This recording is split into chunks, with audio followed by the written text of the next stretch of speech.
American Express Open Business Cards from American Express can help cover the big purchases you need to make when you need to make them. Find out how American Express Open Cards and Services can help prepare you for growth at open.com.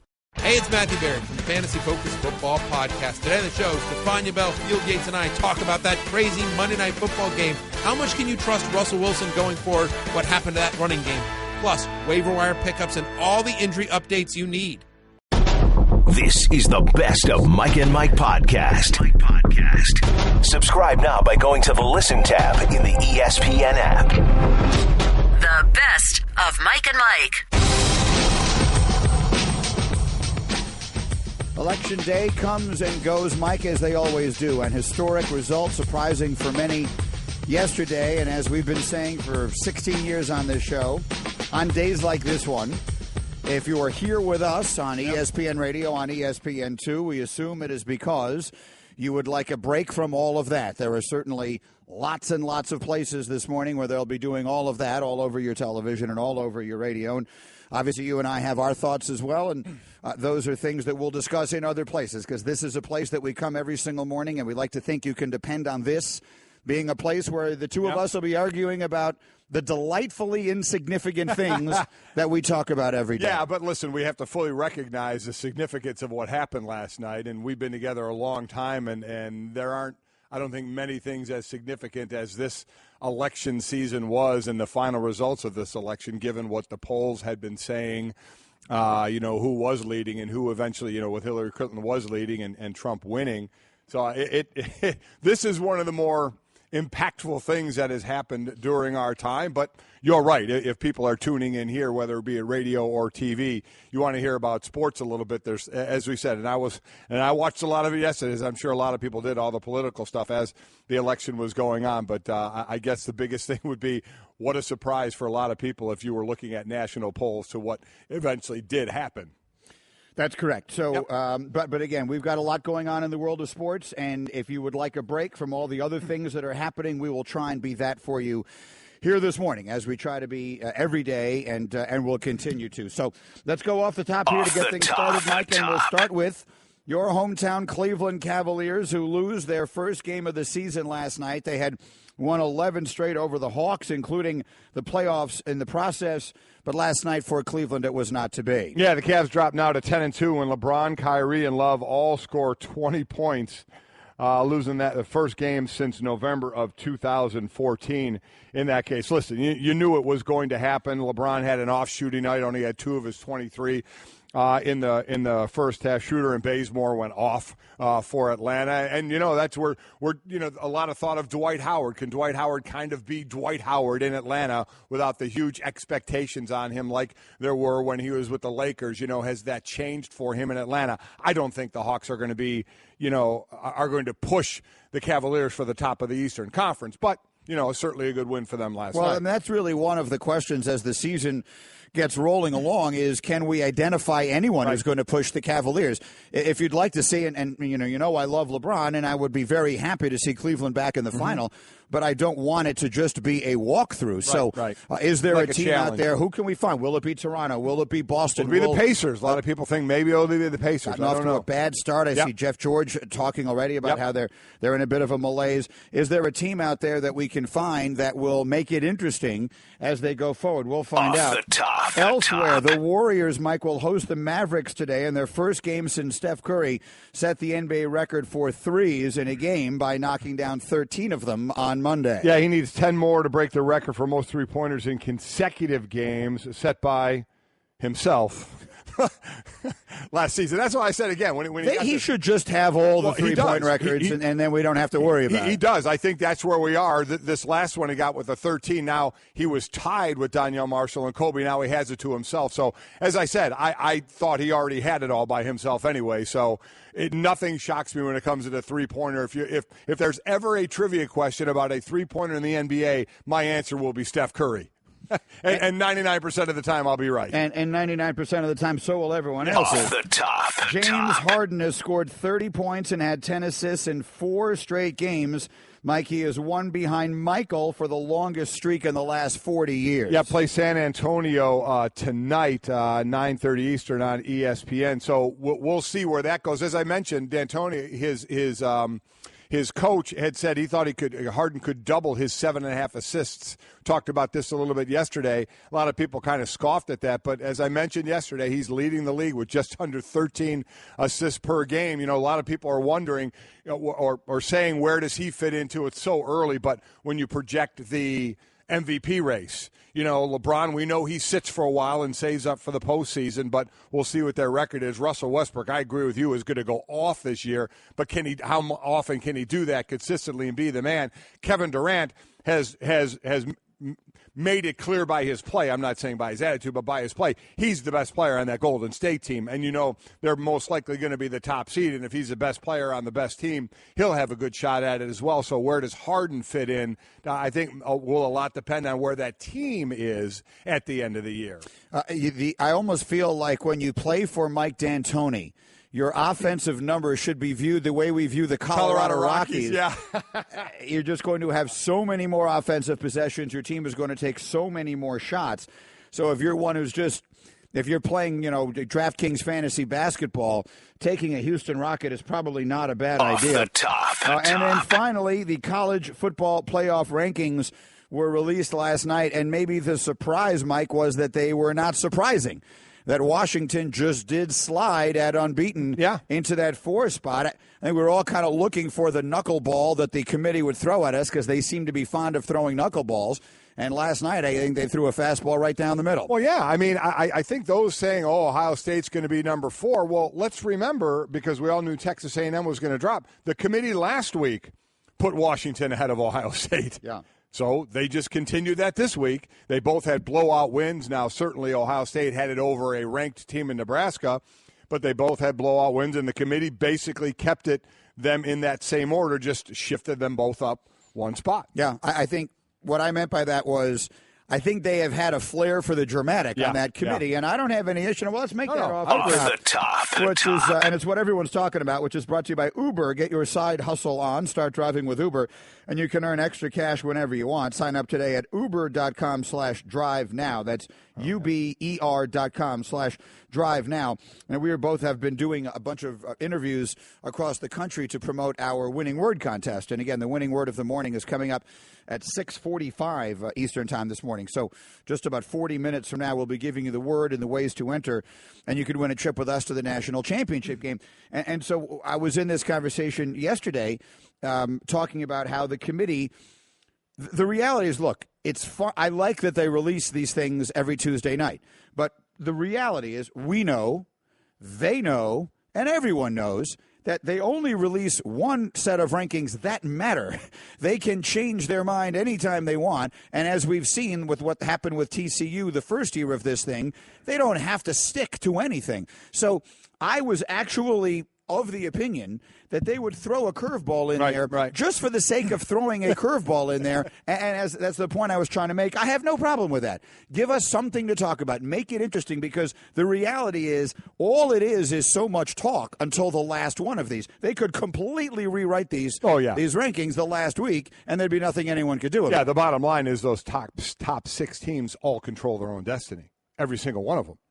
Every single one of them. The first one that doesn't is Louisville. Now, some would say Auburn at 9 controls its own destiny, that if they were to beat Alabama and then go on to win the SEC, you're going to have an SEC representative in there as well. But as far as the undefeated teams and those couple of one-loss teams, those top I'm sorry, not you're top saying 6. 6? No. My bad. 5. 5 teams. Yeah, okay. My bad. Completely my fault. Top 5 teams control their own destiny. Louisville does not. But Alabama does. Clemson Louisville does not. Wisconsin may not. Wisconsin, that it remains to be seen. They can play their way into a position where they'll have to be reckoned with. Of a 2-win conference champ, Auburn can be a 2-loss conference champ. Auburn can be a 2-loss conference champ, and then you kind of get into a discussion there. But as far as the no-brainers, the top 5 all control their own destiny. Definitely. Just because Michigan and Ohio State, to be clear, for those of you who didn't see it, it's Alabama, Clemson, Michigan, Washington, and Ohio State. That's the top 5. And yes, those 5 play. Those 5 control their fate because Alabama can win out, Clemson can win out, Washington can win out, and Michigan and Ohio State play each other. Right. So that's the easy part. Yes, it is. Anyone can figure that out without question. The interesting part becomes, what if any of them don't? Yep. If Wisconsin ends up doing, crashing a party, Auburn in the Iron Bowl at the end of the year, and then in the SEC game, championship game. So yeah, there's still a few wrinkles. Here's what I'd say: there. If Alabama loses a very close game to Auburn at the very end, it is very hard for me to picture Alabama getting left out. Is Alabama the one-loss team that winds up in this thing? How in the world do they leave Alabama out? Would be interesting, right? I mean, is it even remotely possible that they don't get in? Auburn has 2 losses, but only one of them are in the conference, right? Only one. So if they beat Alabama, they're going to play in the SEC championship game, not Alabama. So Alabama's season would then end at 11-1 with if they lose, I don't think anyone thinks there's any chance this would happen. If they lose 42-6 to Auburn, we'll reconvene. No, right. But if they lose like the way they lost last time, on the miracle run back of the field goal and everything else, everyone with all this talk about does a one-loss Michigan still get in? How about Alabama? Yeah, that was the thought in the Big Ten. Could the one loss, the team that loses that Ohio State-Michigan game, still get in as well? But that's what I mean. But a one-loss Alabama. Oh, listen, I agree with you. But that would mean almost by definition mean that the SEC would have to get 2 teams in, unless I guess if Auburn lost the SEC championship game. How would that be? They would get a team that didn't even play in the SEC. Well, my point is that then the SEC champ would be left out, but Alabama would be in. Yeah. But you know what? That would be okay with me. It's all about picking the best 4 teams. If you're trying to figure out who the best teams are, I would have very mixed feelings on that, to be honest with you. Because winning a conference championship, it has to count for something. I don't know exactly what. What would it count for to you? Would you be comfortable if Auburn beats Alabama, loses in the conference championship game? Let's say Tennessee winds up on the other side, and Tennessee beats them. I don't think anyone thinks Tennessee is getting into the Final Four. No. So would you be comfortable putting Alabama in there as the lone representative from the SEC ahead of the SEC champ? It's tough to overlook a conference champion. That's why, and we don't have it now, so what I'm doing is completely hypothetical. That's why I go to 8, and you take the conference champs, and then you have your at-larges where this can happen. It's a lot easier to do. But it removes the deliciousness of this conversation. Listen, I get it, and this is really all we have. Because, as I said, the top 5 control their own destiny, which a lot of times that's going to happen almost every year anyway. So you're looking for that curveball. You're looking for what's going to gum up the works. That's what we want to see. And you almost always get it. Look, right now, you have 4 unbeaten teams that you could just slide in. Show me the last time that happened. I'll give you a hint. It never happened. So they're going to lose. These teams are going to lose. I know we're sitting here thinking, well, they're just going to win. They won't lose. They always do. I'm telling you. These teams always lose somewhere along the line. Somebody loses. I don't know who it's going to be as you look at their path. The toughest remaining schedule of the top 5 is Washington. Right. Washington, all of a sudden, USC back in the rankings, gang. They're number 20. They've run 5 in a row, different when that new quarterback took over. They've been playing well. Guess who else is in the rankings? Their last game, Washington State, is 23. So Washington's record of the top 5 teams, especially those undefeated teams, they have the toughest one going forward. So who's going to trip up? Alabama and Auburn, everybody thinks is going to be an excellent game. We'll see. Washington has a tough road. Michigan and Ohio State play. One of them is going to lose. So, yeah, it's still going to get interesting. They've done this thing 2 years now, right? We've had this system in place 2 previous years. Each of those years, only one team has gotten in unbeaten, right? Last year it was Clemson, and the year before it was Florida State with Jameis. And that's it. Everyone else loses. Ohio State won it 2 years ago. They had a loss. Alabama won it last year. They had a loss. Right. So these teams somewhere along the line, history tells us, are going to lose. Now, if Alabama, Clemson, Michigan, and Washington win out, there's nothing left to talk about. Nothing to describe. It'd be the most boring final, not boring as in games, but way of picking there is. That there's no decision to make. And then let the games begin, and obviously that would be epic. But up until we get to that point, we don't know. Mike and Mike presented by, Progressive Insurance. In November, Progressive will give away over 100 vehicles to veterans in need as part of its Keys to Progress program, giving thanks for the freedom they've given us. To learn more, go to progressive.com/Keys to Progress. We've got a lot going on today, as you would imagine. Again, if you're just waking up and joining us, we figure people join us regularly. Our goal today is to be a place where you can get away from all of the rest of the conversation. So we are sitting here talking about sports as we do every single morning for you, and maybe it's nice to know there's something you can count on. Yeah. Sometimes people talk about what it is that we do. I always say, you know what, I think that there is something comforting about the notion that in an ever-changing world, those two idiots are still on there arguing about football. Arguing about what happened on that play. We're looking at the same play and seeing different things. Arguing about how somebody parses their words. Yeah, it's just amazing and so meaningless. And yet we love it. But that's the beauty of it. Yeah, it is. Yeah. Nothing in the world better than investing everything into something that means absolutely nothing. And so that's what we're doing here this morning. Here's Paul Finebaum last night on the committee. I think the committee made a mistake last week by putting A&M, and they got burned for it. And I'm not saying that they are now reacting or overreacting. Possibly they are, and that's why I think they move Washington up. But this is a very bizarre process if you're sitting there in Idaho or Maine or somewhere else in the country watching this, trying to understand it. The people in the nation haven't gone through these mocks like all of us. They don't live and die this every day. So it is easy to nitpick, and I have been there. You know that. We've had this conversation every year, but I think we're 2 weeks into it, and I think it is a snapshot. It's an inconsistent snapshot. It is a transparent method, but there are always going to be faults, and I think the one thing that doesn't make a lot of sense is LSU falling to the bottom, but we are so focused at the very top. And I think right now they have that right. And anyone in Columbus or in Ohio who wants to complain, that's fine. Ohio State has proven a great deal. But Ohio State will move up. We all know that if they win out. And I think that's the thing that most people need to keep their eyes on. Every week, Reese Davis, when they do the show, talks to Kirby Hocutt, the chairman. He's a Texas Tech AD. He's a former linebacker in college football, I believe, at Kansas State. And that's what I look forward to listen to see if anything changes, because these are 13 human beings who have a list of criteria for them, but each one values some differently. I mean, that's the whole idea of the vote. You have different, we just went through that on a national level. You have different things that affects you, and that's how you may vote. And as far as the president that we just went on, as far as this, a committee member may vote on what they feel is the most important thing to them, which to the person sitting right next to them could be something different. That's this whole idea of the committee. So that's why I'm interested every week to hear Kirby talk about what went into it this time and see if it changes and see if we're left with, well, wait, last week you said this week you said that, but these are 13 human beings. So I think at times you're going to get a different thought.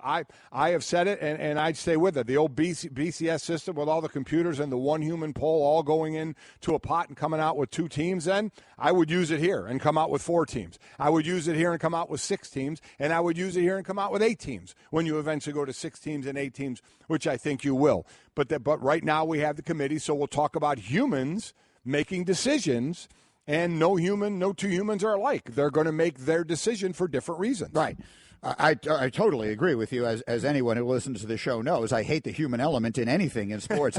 If it can be removed, it should be removed. Now, the only reason in which I would disagree with what I just said myself is that I am a talk show host for a living, and this gives us a lot more to talk about. If you just put a bunch of numbers into a computer, there'd be nothing to discuss. You could argue about what the criteria should be going into the computer, but then once the computer spits the names out, we just play the games.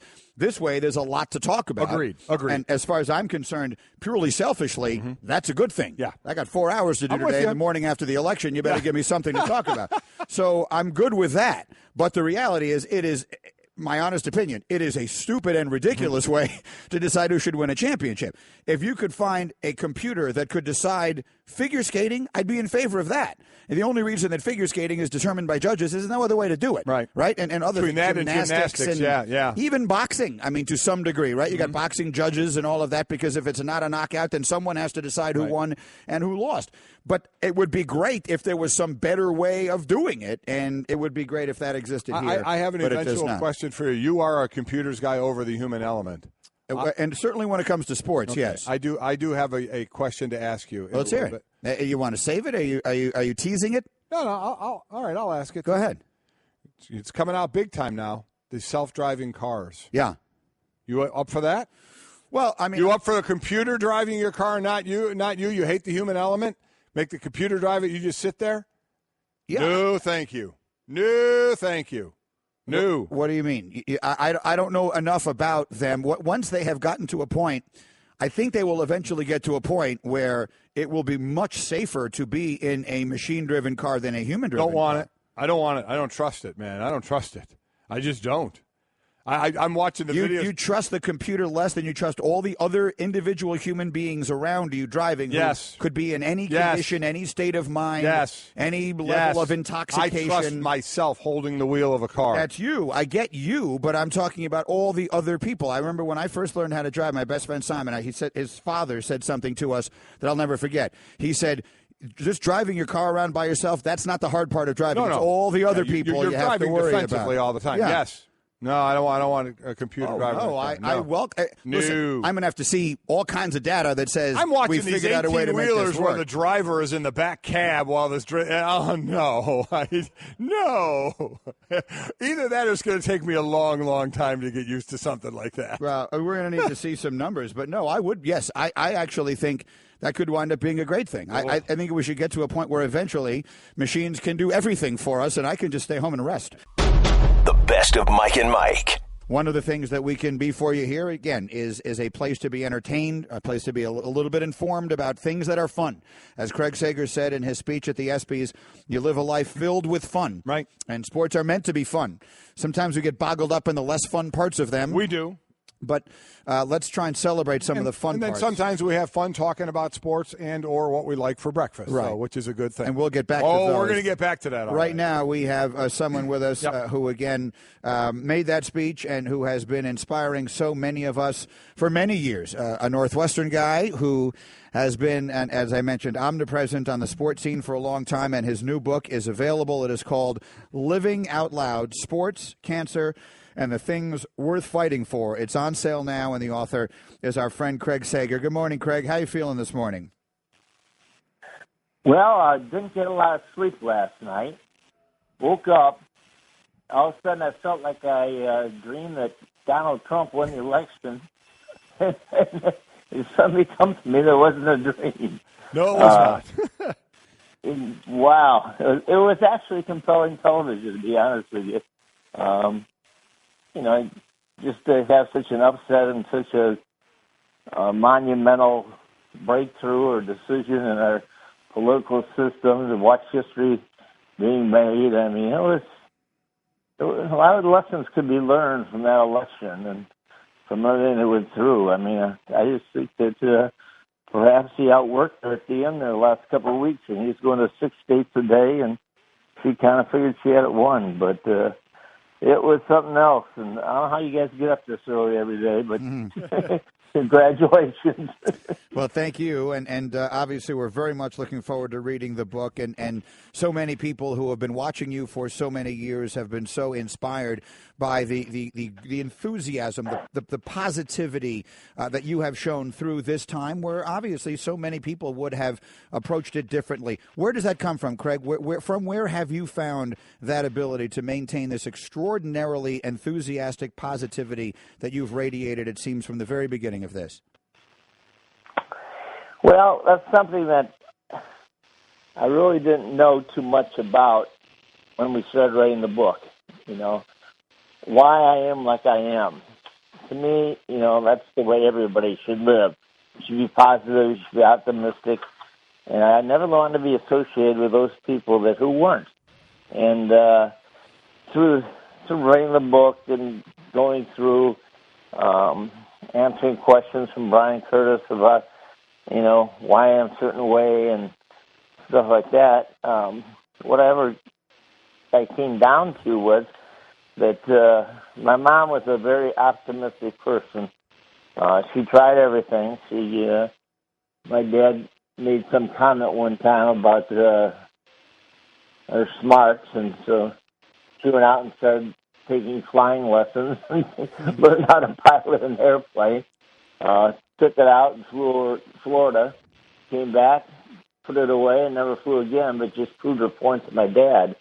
And I grew up outside Chicago idolizing Ernie Banks, and his motto, of course, was let's play two. I never, as a kid, or even as an adult, heard him complain about anything. All he wanted to do is play another game.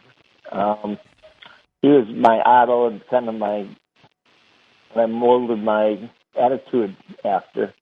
And I don't know, I think it's a much better way to live. Because when somebody tells you you only got a couple of weeks to live, you don't know how you're going to react.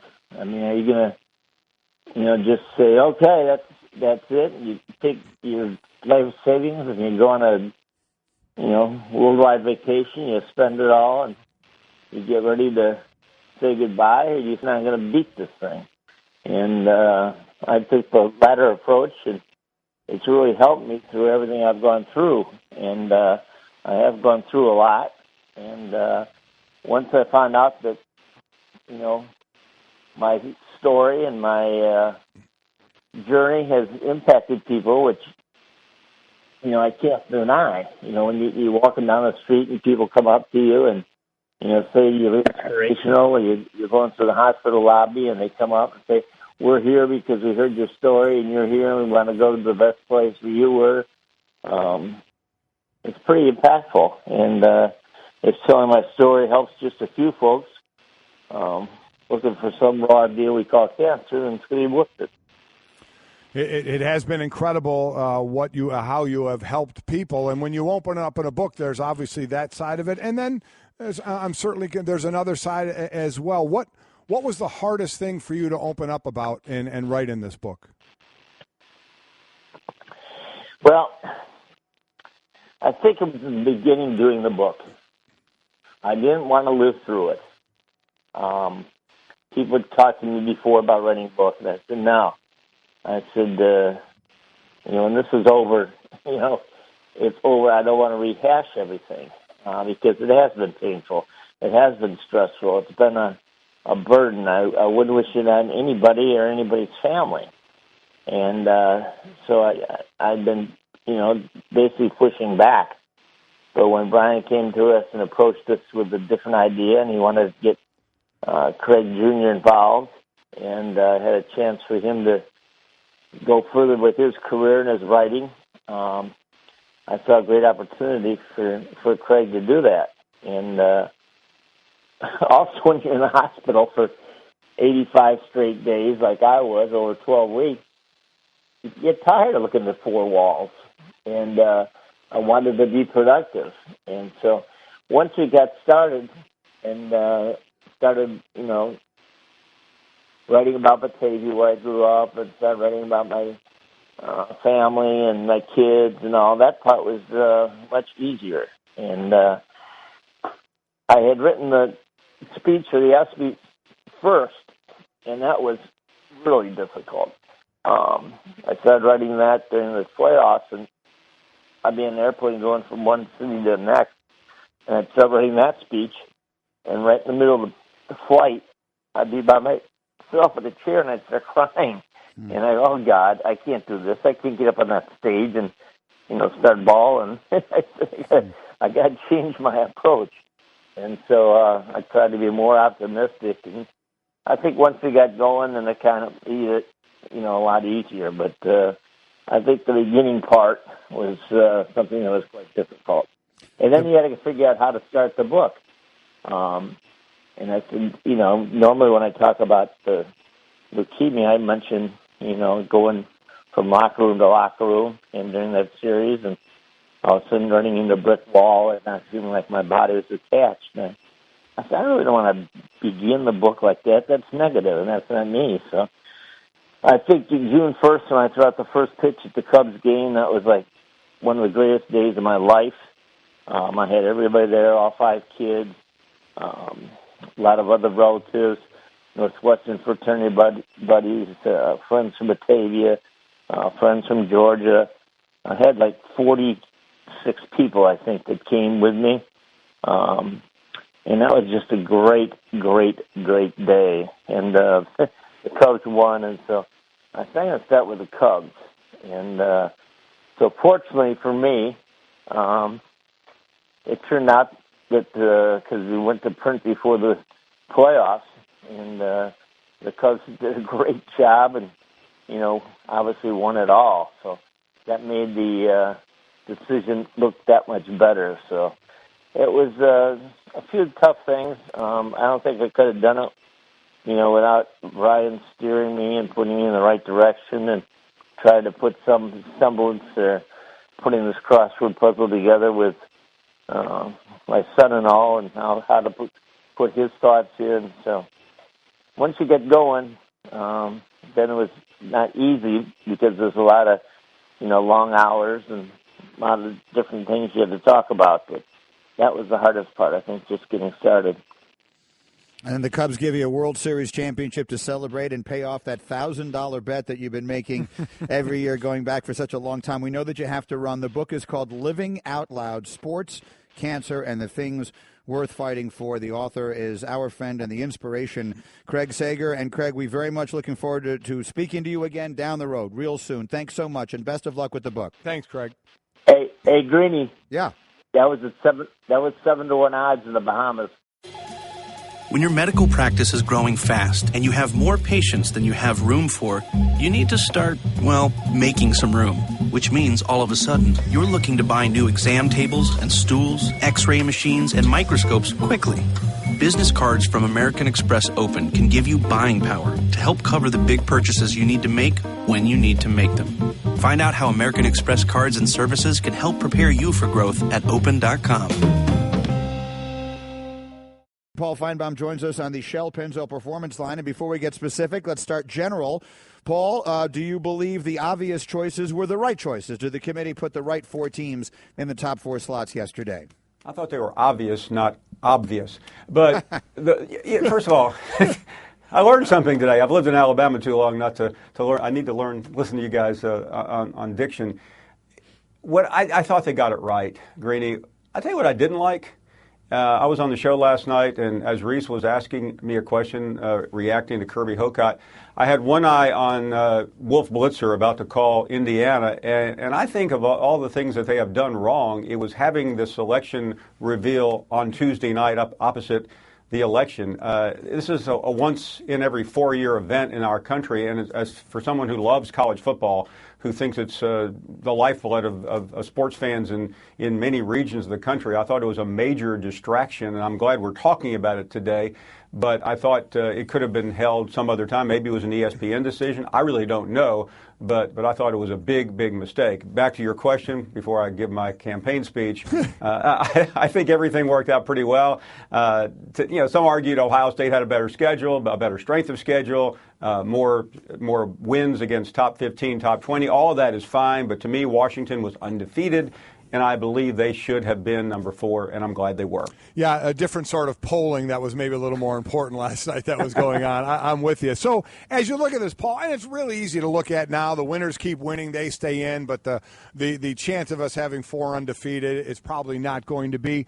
Who in your mind, even go past Louisville, even go past Wisconsin, Greenie was given numbers of teams like Oklahoma who were in the teens at the second ranking and ended up in the Final Four. Who is a team like that in your mind that, given circumstances, could crash the party? Well, there are a couple of them. Auburn and Wisconsin maybe can play their way in, Mike. I say that because Auburn has Alabama in 2 weeks, and if Auburn beats Georgia this weekend and then wins at number 1 Alabama, that gives them a lot of gas heading into possibly the SEC championship game. So I think that's a possibility.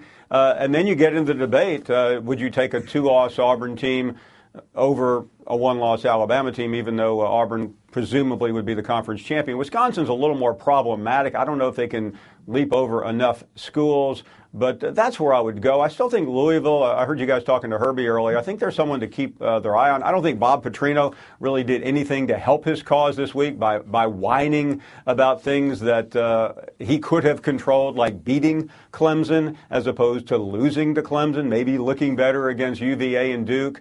But that's kind of where we are right now. I do think we'll see one from the SEC, one from the Big Ten, maybe two from the Big Ten. I still think the Ohio State-Michigan combination is very intriguing, as we have talked about ad nauseum. That's going to be the biggest game in the country, and the loser will still have a chance. You know, one of the things we brought up this morning, and for those who don't know Paul's work, Paul, with the SEC Network, and there's no one who better understands the mentality of and the dynamics of the SEC than you do.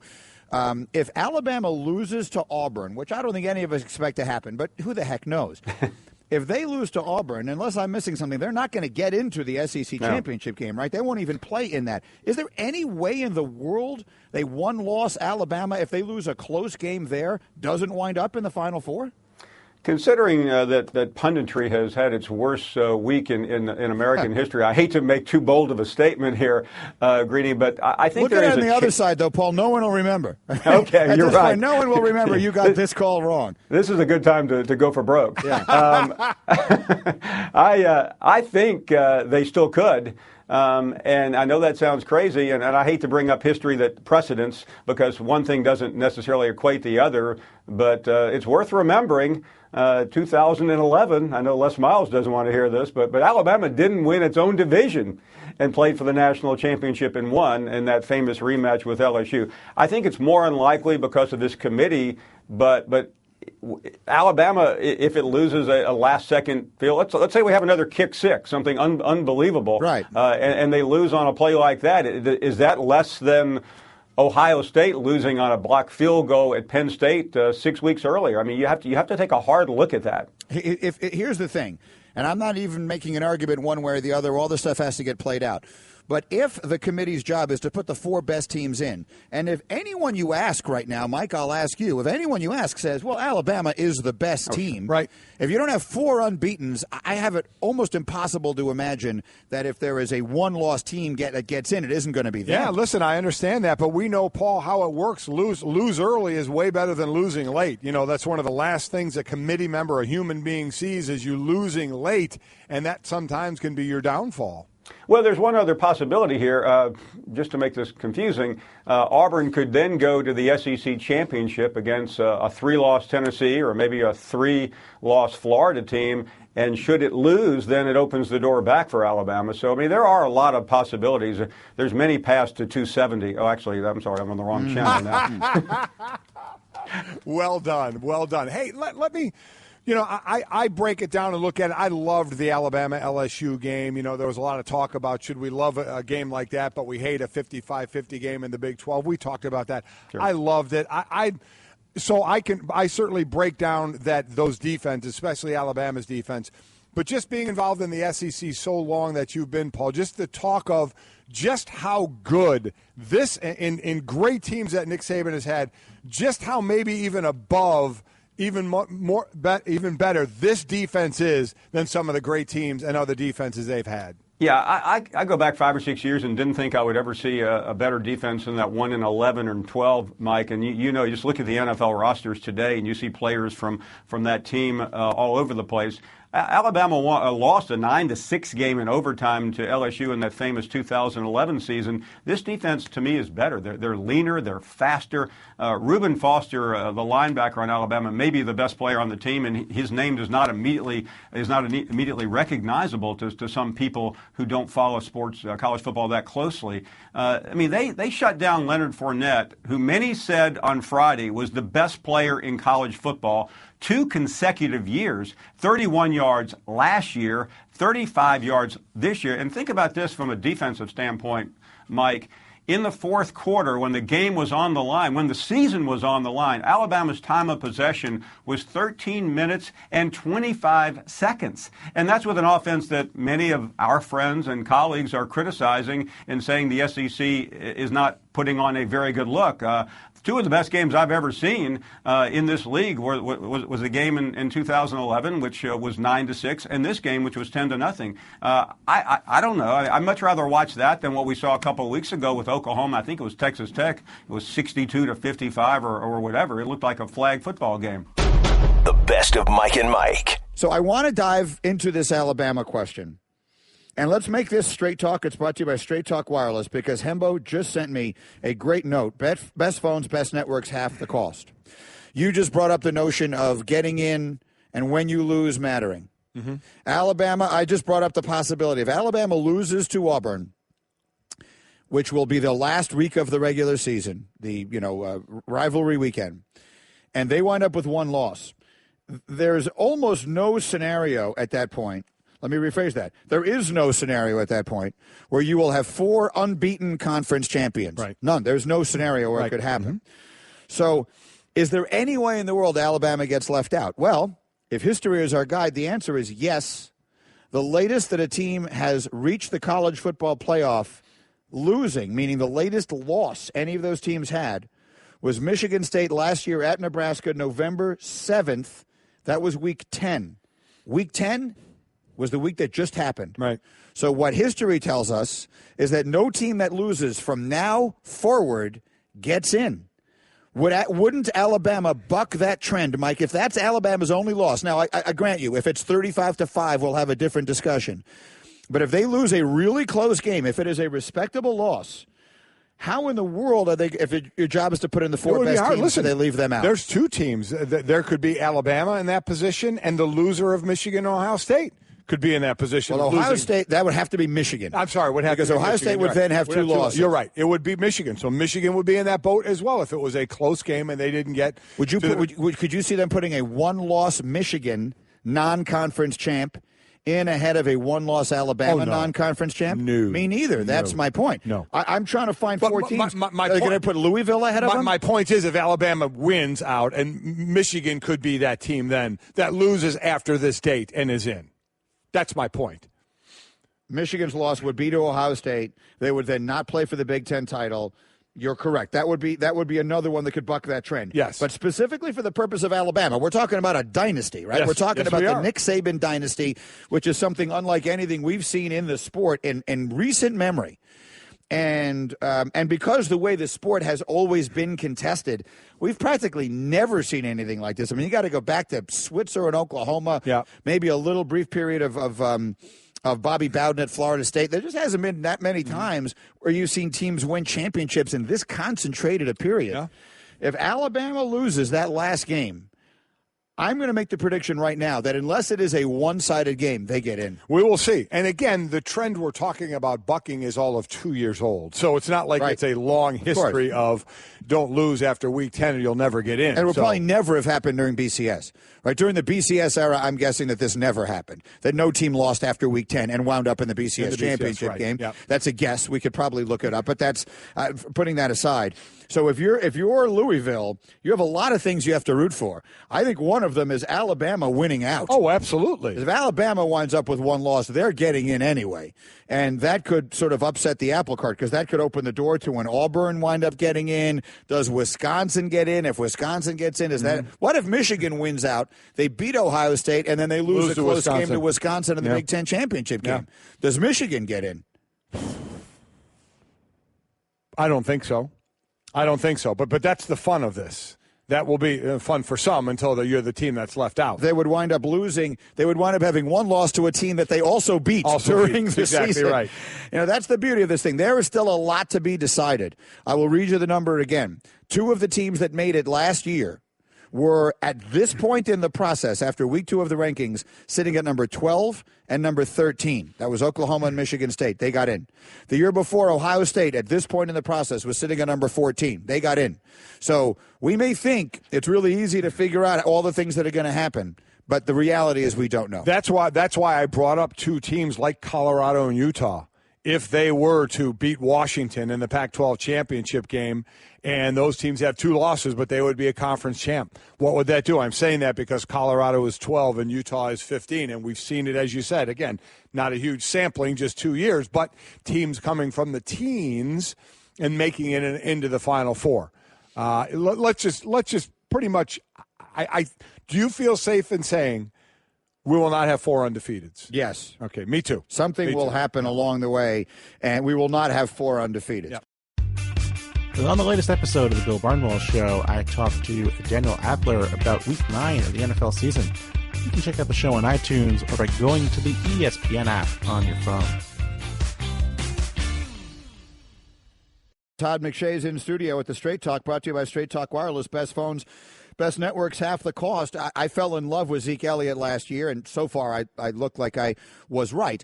Leonard Fournette, as I watch him play, and you're the draft expert, I'm not, he is so obviously a very different kind of player. What is he as a pro prospect relative to Elliott? Good morning, guys. Morning. Good morning. Good to see you.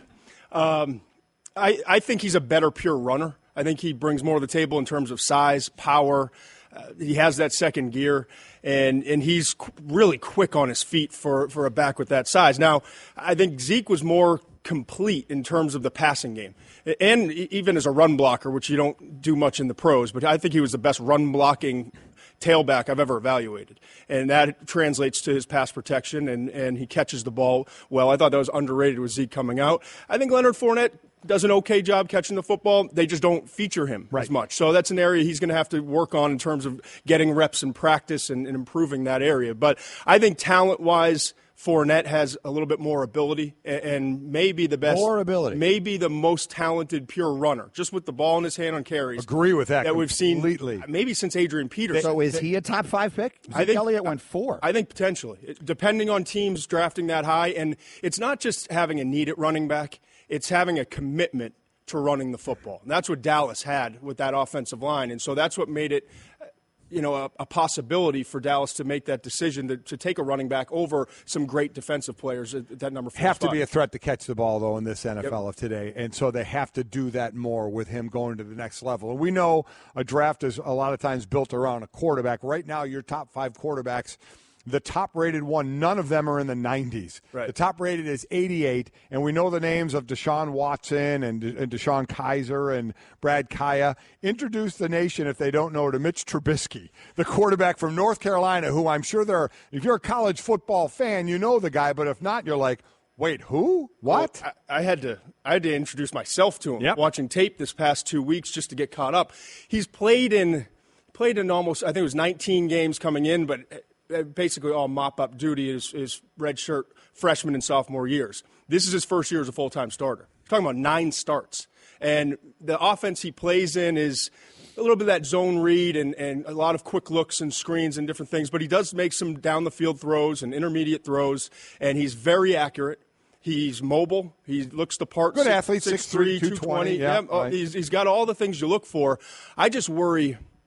Yes, he may be the most talented, the best quarterback prospect of the eligible quarterbacks in college football, but I worry about the history of guys who just didn't get a lot of starts. If you don't have 23, 25 starts, and you go back and look over time, Mark Sanchez is a perfect example of someone who has the ability to succeed, but just didn't have the game reps to draw upon when he got to the league. So I don't care how high you're going to get drafted. I'm more worried about what are you going to do when you're put in and forced to play. And I think for Trubisky, coming back and getting more game reps is the right move. But you're right, this quarterback class, it's scary. Mm-hmm. You have to go back many years. I think it's 96. I'll have to double check, but I think it's 1996 since we had a first round without a quarterback. And right now, Trubisky, if he does go back to school, and he's not even a lock to be a first-rounder, but Deshaun Watson is not a first-round quarterback. If he's drafted there, it will be because a team is absolutely pressing for need. Same with Brad Kaya. Kaya doesn't have the big arm. It's hard to evaluate him behind that offensive line. He's accurate. He processes things quickly. Deshaun Kaiser from Notre Dame. His stock dropped a little bit, didn't it? Yeah, and I think a part of it is that offensive line has just gotten him killed. And Deshaun Kaiser has all the physical tools, very intelligent human being, but slow processing on the field, as you know, sometimes inconsistent with the accuracy and decisions. And Deshaun Watson, as great as he is as a college player, you don't see a lot of the NFL-style throws from him. And when he does, he has not been accurate beyond 10 yards down the field. Not the type of accuracy you're looking for when evaluating a quarterback for the next level. I have 2 pro quarterback questions for you. The first is a lot of the talk around the league right now is about Jared Goff not playing. We're seeing all these rookies going out there, and many of them having great success, and there's Goff, the number one pick that they gave up everything in the world to draft. They're not winning. Their quarterback isn't playing well, and they're still not playing him. Going back to your evaluation, seeing where it is right now, I know a lot of people think this is an enormous red flag. Just how significant do you think it is that we are where we are in the season and they don't feel as ready to play? Well, I think you kind of knew what you were getting with Goff, and that's part of the reason I liked Wentz a little bit more than Goff. And I gave Goff a first-round grade, so I'm not backing off of that at all. I think he has the ability. I think what LA is doing is smart. I think they see a young man who is – it's like learning a new language. I mean, that's why we've never seen a quarterback come from that – the Hal Mummy, Mike Leach, that style of offensive system, the air raid, if you will, that to translate and have sustained success in the NFL. So this guy should be the outlier because he has physical tools that nobody else is playing in that system has ever had. But he's got to be able to process things a lot quicker and understand the verbiage and understand what is required of him. And you knew when you drafted him it was going to take a little while. And so clearly, they don't think he's ready yet mentally to go in there and to overcome all the obstacles that LA already has offensively. And B, they realize that they're not in a place where they can protect him and take care of him. So is it a red flag? Maybe to a certain degree. But to me, they're doing the right thing by keeping him off the field and not forcing him on and having him go out there and have a terrible experience, kind of like we saw from David Carr years ago. You have another quarterback? Well, I was going to ask about Dak, but go ahead. I mean, I'm shocked. I'm just saying when you honestly. Well, that's the other one. No, but all kidding aside, I mean, the whole league, drafted 3 rounds worth of players and didn't take him. Yes. So that's my point. So was this, now that we see what is going on, was this a function of everybody missing something, or what was it in the evaluation that created what might wind up, look, it's only half a season, right? But it's looking like one of the great steals we've ever seen. No question. His intangibles were off the charts. He had that incident off the field, but he really, if you got to know him at all and the people around him, they just swore by him. His leadership, and he was the guy, had the it factor that you look for. Has the size, had the mobility, had enough arm strength. It just was the inconsistency with the accuracy. The system he came from, I thought it was going to be a little bit of a jump, but he clearly has picked up what they're doing in Dallas. And the coaching staff has done a great job of giving him the information, the way he can process it, and not overloading him mentally. I can't believe some of the throws he's making consistently, though. That's what we never saw from him on tape. And for him to come out, listen, he's protected as well as any quarterback probably in the league. And he has a run game that really keeps defenses off balance and really prevents them from focusing fully on the passing game.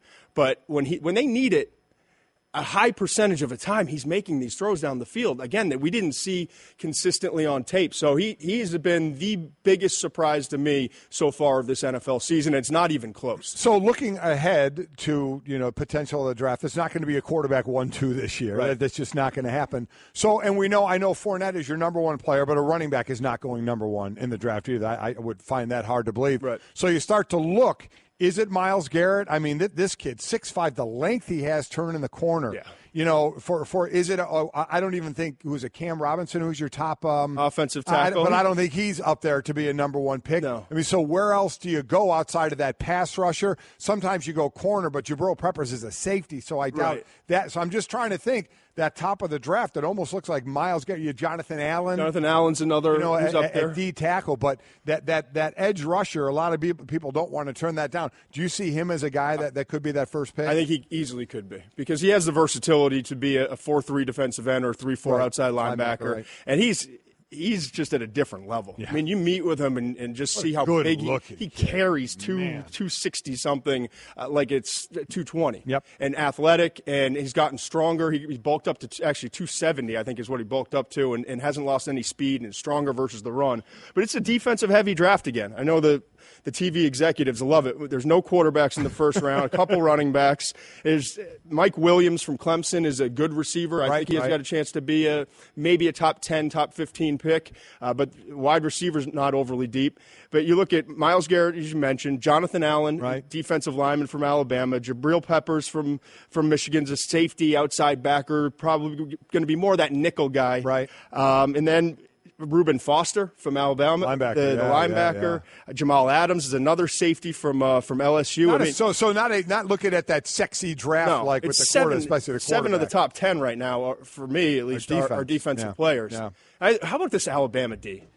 I know, and 4 last year went in the first 2 rounds. From that defensive front. They are. Let me just say, as a former player, forgetting you're a defensive player, I appreciate so much their fundamental play, their ability to picket fence, their ability to use their hands. When you see them break down on a ball carrier, feet spread, square stance. I mean, they're not letting you get by. I so appreciate great fundamental football, and it is amazing. I thought it was beautiful football the other day. I know everyone wants points and all that, but how about the three of the top 5 teams? Alabama loses 4 guys, top, defensive front in the top 2 rounds. Ohio State lost 12 players, most of any school in the country, all in the first 4 rounds of the draft last year. And Clemson has lost 11 defensive players, 7 last year, and they still are ranked 8th nationally in defensive scoring. So the ability to reload for Alabama, Clemson, Ohio State is really impressive. I just have 1 minute left here. Yep. I put an arrow up above and below the number 10 so it's easier for you to see. Yep. Each of the 2 years of the college football playoff, at least one team has come from outside the top 10 at this point in the process to get into the Final Four. If I told you one team is going to make it this year, Todd McShay, which one's it going to be? Below 10. Yeah. Oklahoma has an outside they're all outside shot. Oklahoma, as a 2-loss team, they would have to finish really strong. North Carolina's kind of interesting, sitting there at 7-2 if they finish strong, and then they would have to obviously win the ACC Clemson. championship game, and beat Clemson. I know Wisconsin's not below the top 10, but I think they have the best chance of the other teams, if you will, because they have a clear road. And Louisville sitting there hoping that Michigan and Alabama and Clemson just take care of business, and they just need 1 loss from Washington. I think Louisville's got a really good chance. Any chance, real quick, your thought of Utah or Colorado if they face an undefeated Washington team in the Pac-12 championship, that a 2-loss conference champ team, Utah or Colorado, could get in? I'm just looking below top 10. Yeah, we'd have to have a little bit of a mess. Help, which we've seen. I mean, we all are so locked in. Well, Alabama's going to run it, and Michigan. A lot of times they don't. And this is the time of year where we start to get those crazy upsets. The best of Mike and Mike. We welcome in his and hers, but this morning we only have hers because his is on the DL. Yeah, his is, he just had a tonsillectomy, and I know people are thinking, I thought that was something you were supposed to get when you were 4 or 6. But for him, he had to get it. He has a mild case of sleep apnea, so they had to kind of get it taken care of. But he Instagrammed a photo. Saw that. Yeah, from the, I guess the prep room or operating room. And I talked to his wife, and she said that he was definitely in some pain, but he was, recovering. I'm going to tell you, 4- and 6-year-old handles it better than adults. I had it done my junior year in college, so I was 20 years old. It's tough on an adult, man. I was killing ice cream. You weren't even down for the ice cream for a couple I did. weeks? I had it anyway just because I could. But the older you get, that's a tough one. So I imagine he's hurting a little bit. Yeah, I still have mine. And when he told me that, he had to be on liquids and eat ice cream for a couple weeks, like when you're 6 or 7, that sounds great. Sounds great, yeah. But as an adult, I like to chew. So I would be a little bit disconcerted there. I would be kind of bummed out that I wouldn't get to chew on something for a couple weeks. As we welcome everybody in for a new hour here on Mike and Mike, I think it's at the top of every hour, it seems logical to say this over again, and that is we've been sitting here in these chairs. They weren't these exact chairs. No. Now, for 16 years, we were on the air the morning after our first election together was in 2000, was George W. Bush and Al Gore, and that was the hanging chads and all of that. And obviously all of us have our thoughts and our feelings and our emotions on this day.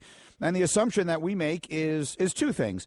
One is that if you are choosing this morning to come to ESPN2 or ESPN Radio, it is because you are looking for an escape from all of that, and we'll try to provide that for you. And the other is I do think in an ever-changing world, and this day certainly qualifies as that there's something comforting about knowing, as I said earlier, that these two idiots are still on the air. That they're over there arguing about football, and so that's sort of our strategy all today. I know is that given what the predictions were and what the outcome was, I no longer feel bad about any sports pick that was terrible that I've ever made. Thank you, because the network prognosticators have all exonerated me for everything wrong I've ever done. Greeny, as you would say, meteorologists are saying, see? Yeah, see? Right. It's not so easy, is it? This happens all the time. Exactly. They need to get the Doppler 3000 to project these things in the future. So quickly, I want to sort of pick up on a conversation we were having with Kirk Herbstreit, and we unfortunately ran a little short on time with the college football playoff rankings coming out last night. But in a larger sense, Jamel, you and I both went to school in the Big Ten. And I know you went to a school where they've had a lot of success in athletics at Michigan State. At Northwestern, in the big sports that most people pay attention to, we've had very limited success. But I remember the year we went to the Rose Bowl was the greatest thing that ever happened to me as a sports fan. And I've said, and Mike, you made fun of me, and I think I've now changed this, but for the longest time, when they enacted the BCS championship game, I said, and I meant it, I'd rather see Northwestern win the Rose Bowl than win the BCS championship game. Crazy. When you're in the Big Ten, that was sort of the way your mind was trained to think. Now, that's changed. Right. That's kind of gone away. But now you got Herbie talking about how in the new system, there's basically 4 teams, and everyone else's season was a failure. You can go to the Rose Bowl and win it. You can go to the Sugar Bowl and win it. And he thinks it is sort of a bad thing for the sport that used to have all these really great outcomes, that now you basically have 4 teams and everybody else was a loser. I know a lot of purists, a lot of friends of mine who are college football fans who love the old system when it was just down to the AP poll and Orange Bowl here and Rose Bowl there, like you said, the traditional Big Ten, Pac-10 then, but Pac-12 now matchup. And I disagree from this standpoint with Herbie. I think it just depends on the school, because a couple years ago when Michigan State played Stanford in the Rose Bowl, me and a bunch of my friends, we went. It meant everything to us. Michigan State hadn't been there since, I think, 87 or 88. Hopefully I have that correct. Since the George Perlis era, essentially. And so it meant everything, and it was sort of a coming out party in terms of this new football era and regime that we were in. Now, if you're, say, Alabama, or if you're another team that is used to being in this playoff, it may mean something different to you. So I think that's all just a matter of perspective. I agree. It used to be the bowls that names changed every year was a consolation bowl. Now, a Sugar Bowl, an Orange Bowl can be a consolation bowl. I get it, but who is used to it now? The players. Yeah. Herbie's talking about us, as older people, and what we appreciated. When I was playing, it was the poll system, and I'm glad we're out of the poll system. I don't want some writer deciding who the best. Hey, watch what you say about writers now. You know what I mean? I don't want you deciding who the best football team was when we can now do it on the field of play. That's what a player wants to do. I want to go, wait, okay, these are determine who the 4 best are, and hopefully we'll get to the 8 best. Now we get to go decide it on the field. So what Herbie is saying, I think, is more nostalgic for us and those who understood what that bowl game meant. But these players today, just like everything else, these millennials, these younger players, this is their new reality. This is what they're used to. Okay, I didn't make it to the playoffs. I go to the Sugar Bowl. They don't know the meaning of the Sugar Bowl back in the day, but that's okay. Well, I mean, I don't think it's the worst thing in the world. As long as they make sure that the gifts still stay as good as yes. they get the swag. Mm-hmm. I covered the Fiesta Bowl. I mean, I covered the first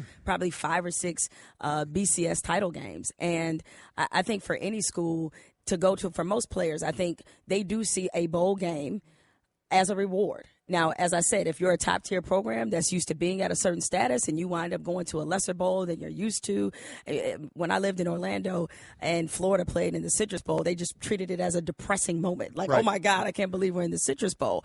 But, when Michigan State went to the Citrus Bowl in 99, it was the best thing ever. There was the best season they'd had since 1965 or 1966 at the time. So, again, it's all a matter of perspective. What I think only makes players feel truly horrible is when you're just left out entirely. They like that extra game, and coaches like those extra practices. That's the exactly. They right. like that extra showcase. Let's say you're a player with some pro potential. Well, you have another game in which you can show what you can do.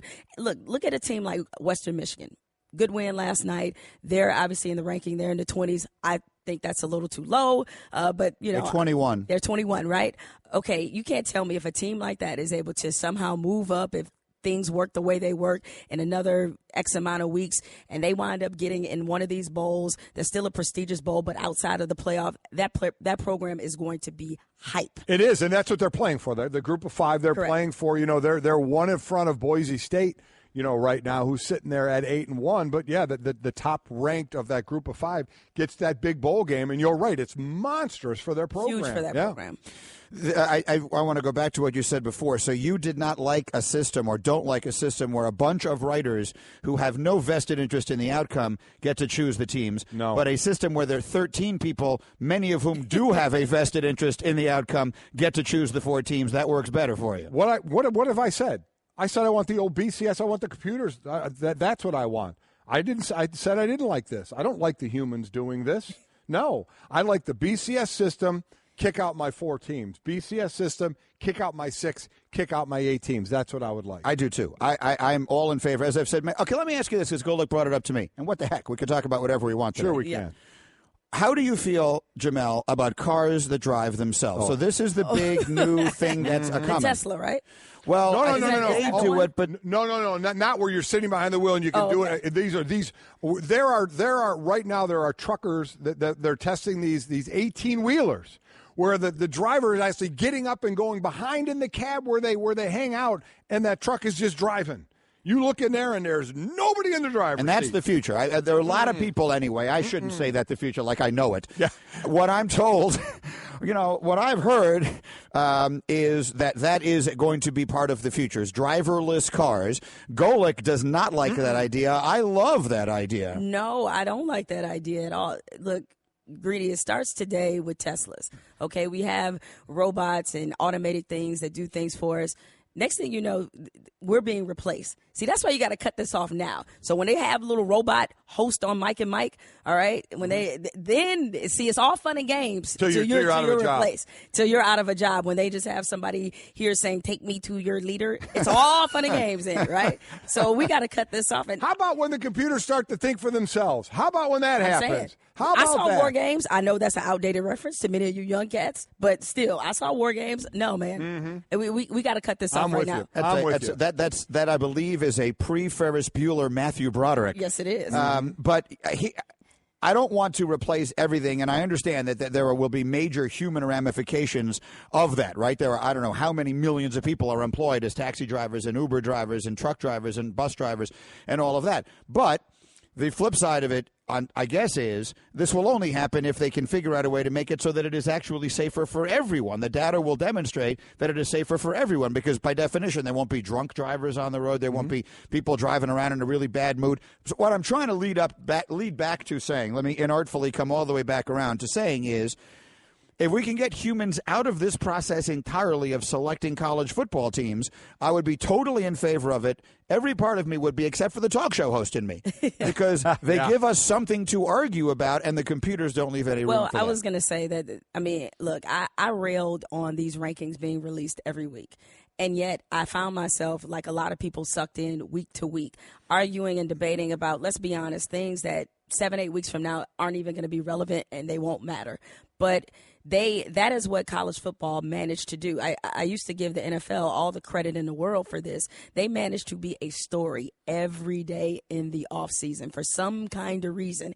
And I think these rankings, that's what they accomplish. I believe in women's college basketball. They're going to start doing a weekly ranking release. Yes. Same concept. Give people something to fight about, give them something to argue about, and you drum up publicity for your sport, whether you want to or not. Mm-hmm. So that side of it I get, and that probably is a good idea. Okay, I want to move to something. I was told that you're interested in our conference, the Big Ten Conference, is going to start playing football games on Friday nights. Now, I hate this idea. You hate it? Oh, I'm sorry. I was misinformed. I was you told, thought I liked it? Someone said in my ear she's hot on that topic. I guess I hot misinterpreted that. Okay, I'm sorry. Okay. I misinterpreted that. I thought that meant Jamel loves this idea. You don't love the idea. I don't love this idea, and I'm thinking about this in the context of the NFL. And yes, certainly with this election season, people have had all kind of theories about why NFL ratings are dropping. I think one of the problems with the NFL is that it is in many ways overexposed. Nobody likes the Thursday night games, all right? And I'm looking at this slate of Big Ten games that they announced on Friday. None of that blows me away. Those matchups are not sexy to me. It's like, so what? It's just another extra day of football. There was obviously Friday night college football games going on. I understand. I think it was Jim Harbaugh and maybe even Urban Meyer. They both talked about how in their minds, because they're not participating in this. No, they're not. That this is for high school football. But I don't want college football to lose that magic of being a build up to the week. See, it's one thing if, say, like Western Michigan, who I brought up, a program that doesn't often get a night to themselves, essentially. And I know, again, last night was the election, so they were up against something a little bit tough. It's one thing if you have a program like that on a Thursday or a Friday. It's a total different thing when you have Illinois and other schools. Like, I just don't want to see it. I don't want to see the Big Ten get into a point where it's overexposed and they're putting on bad games just for the sake of putting on bad games because people love college football. I'll go as far past the Big Ten. I hate college football on Friday. That's like just in general. In general, I don't like it, and I know there's so many games because that's to me that's high school. To me, there's so many high schools out there and so many play on Fridays. I know some play on Saturdays. I get that. I just love high school. So people don't sit in their homes and watch high school football on television. Generally, I know they usually go out and go to it. I just like that, man. When I was calling games on Saturdays for ESPN, and I would go travel on that Friday and do my show from the road on Friday, and then have meetings, I would just go get something to eat. I'd go find a high school game on Friday night and just go to it. I just love high school football. So I like that out of the big conferences will play on a Wednesday or a Thursday because they get that night to themselves then, so they get to showcase a little bit. I overall just don't, and I understand from the business side that they do have to, they play some on Friday and they're televised. I called a whole slate of ESPN games that were Friday night games. I just am not a fan of it. I am a fan of high school football on Friday and give them that night. And that's me. My first and only season doing college football sideline reporting, I got the Friday night. I was on the Friday night team, and I certainly understand what you mean by that. But I think it's okay. Unfortunately, in our society, we think more is more. And you guys probably hear it a lot in our business all the time, is that you want to leave people wanting more. And to me, like, I don't want to see college football get into this cycle that the NFL is in where they just have games to have games. And then it loses its specialness. It loses this build-up factor. Like, it's okay for us to have a night off of sports. I know that's weird to some people, but it's okay if we do that. How dare you? I know. I know we are in this society where we feel like we need to be entertained every 10 seconds, but it's all right to take a night off. I agree with that part of it completely. Let me actually throw a different angle to pick up on something you were saying before about the NFL. So there have been a variety of explanations for the NFL's tumbling television ratings and what feels like a general diminishment of interest in the league itself. Now, again, it continues to generate television ratings and a level of interest that everybody else it's a would lot of kill other for. leagues that would gladly take their problems. But by their own, perhaps impossibly lofty standards, it has been a bit of a come down. One of the explanations offered has been the election. The election has now come and gone. Obviously, we will have a couple of days where we will continue to digest this and all the rest of that, but then the world will go back to normal. Let's just predict. Let's just go back to the crystal ball.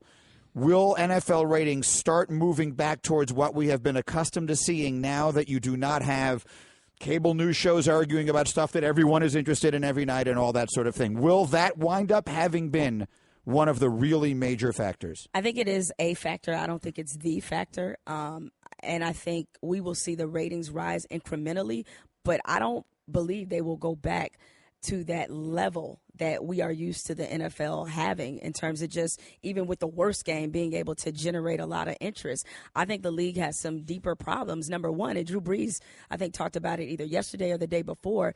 There is a trust that's been broken between the fan and the NFL. And they don't I don't know if they're just too arrogant or if they just are too tone deaf or just completely blissfully unaware.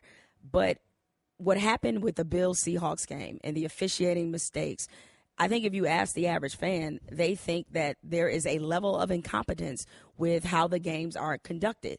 That's really bad for your product. You know what's also bad for your product is when your players are constantly talking about how much they don't enjoy the game. So you have Richard Sherman saying it. I mean, even though he's not an NFL player, you had LeBron saying how the fun is being taken out the game.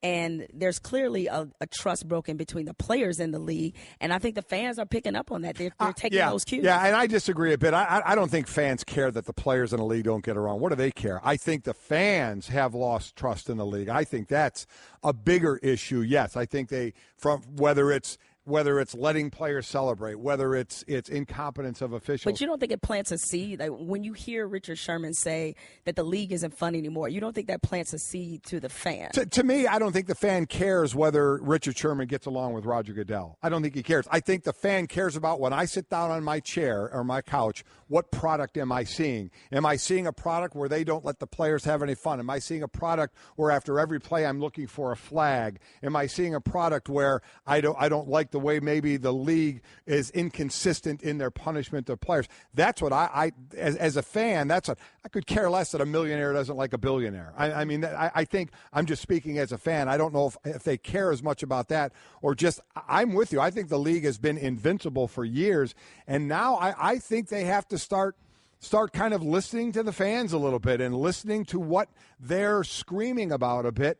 And for, I guess, lack of a better term, loosen the grip a little bit. Well, it's not just that. It's also technology. I think the fact that, these games are available at the rate in which they are. You got Red Zone. You have so many options, as it was long before this election. Remember the other discussion we were having maybe as recently as last season about how the in-home experience was way better than the experience when you go to the games. So they were already sort of competing with themselves in this kind of weird vortex. And now I think you couple that with the fact that they're losing some younger fans because of some stodgy attitudes and the technology and just the availability.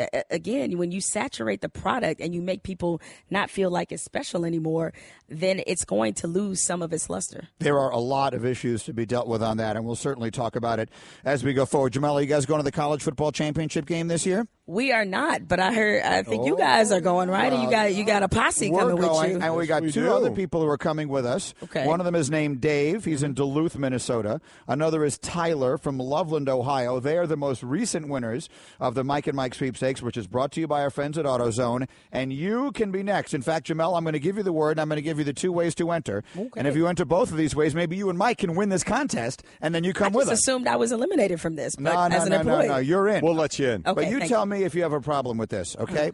We told Brooksy, we want the word to be obvious. We want an obvious word that we can use for people to enter this contest so that it's easy to spell and that it's easy to... So today's word is obvious. Yeah. Because Brooksy is an idiot. Well, you said make it obvious, and maybe he took it literally. Yeah, he did. Yeah, but I was expecting that I was saying that to a functional person. Yeah. And obviously I've been proven wrong. So this morning's word is obvious. O-B-V-I-O-U-S.